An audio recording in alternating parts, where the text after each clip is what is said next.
আসসালামু আলাইকুম। বার্তা নির্দেশে সবাইকে স্বাগতম। ইসরায়েল থেকে মুক্ত শহীদুল আলম দেশের উদ্দেশ্যে যাত্রা করছেন আজই। ইসরায়েলের কারাগার থেকে মুক্ত হয়ে তুরস্কে চলে এসেছেন আলোকচিত্রী শহীদুল আলম। টার্কিশ এয়ারলাইন্সের একটি ফ্লাইটে তিনি আজ শুক্রবার দুপুরে তুরস্কের ইস্তাম্বুলে পৌঁছান। স্থানীয় সময় বেলা 2টা 25 মিনিটে, বাংলাদেশ সময় বিকাল 5টা 25 মিনিট শহীদুল আলমকে বহনকারী ফ্লাইটটি ইস্তাম্বুল বিমানবন্দরে অবতরণ করে বলে তুরস্কে বাংলাদেশের রাষ্ট্রদূত এম আমানুল হক জানিয়েছেন। ইস্তাম্বুলে বাংলাদেশের কনসাল জেনারেল মোহাম্মদ মিজানুর রহমান বিমানবন্দরে শহীদুল আলমকে স্বাগত জানান। রাষ্ট্রদূত আমানুল হক জানিয়েছেন, আজই ঢাকার উদ্দেশ্যে যাত্রা করছেন শহীদুল আলম।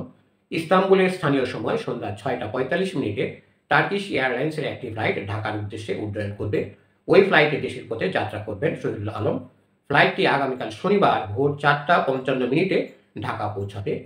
দর্শক, আরও সংবাদ পেতে আমাদের চ্যানেলটি সাবস্ক্রাইব করে আমাদের পাশেই থাকুন। আলোকচিত্রী শহীদুল আলম স্বাধীন মিডিয়া প্রতিষ্ঠান দৃকের ব্যবস্থাপনা পরিচালক, নাগরিক অধিকার নিয়েও সোচ্চার তিনি। গাজা অভিমুখী একটি নৌবহরে অংশ নিয়ে গত বুধবার ইসরায়েলি বাহিনীর হাতে আটক হন শহীদুল আলম।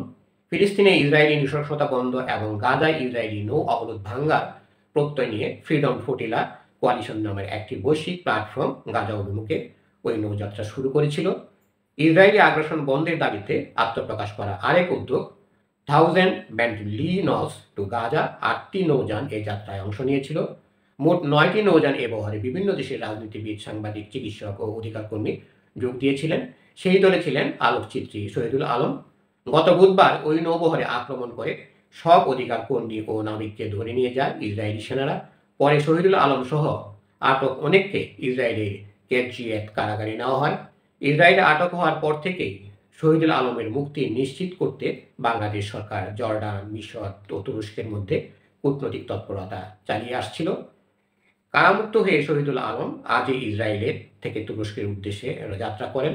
শহীদুল আলমের মুক্তি ও ইসরায়েল থেকে তার প্রত্যাবর্তনে সাহায্য করার জন্য তুরস্কের প্রেসিডেন্ট রিসেপ তাইয়েপ এরদোয়ানের প্রতি কৃতজ্ঞতা প্রকাশ করেছেন বাংলাদেশের প্রধান উপদেষ্টা অধ্যাপক মোহাম্মদ ইউনূস। ধন্যবাদ সবাইকে এতক্ষণ ধরে আমাদের পাশে থাকার জন্য। পরবর্তী সংবাদ পেতে আমাদের চ্যানেলটি সাবস্ক্রাইব করে আমাদের পাশেই থাকুন।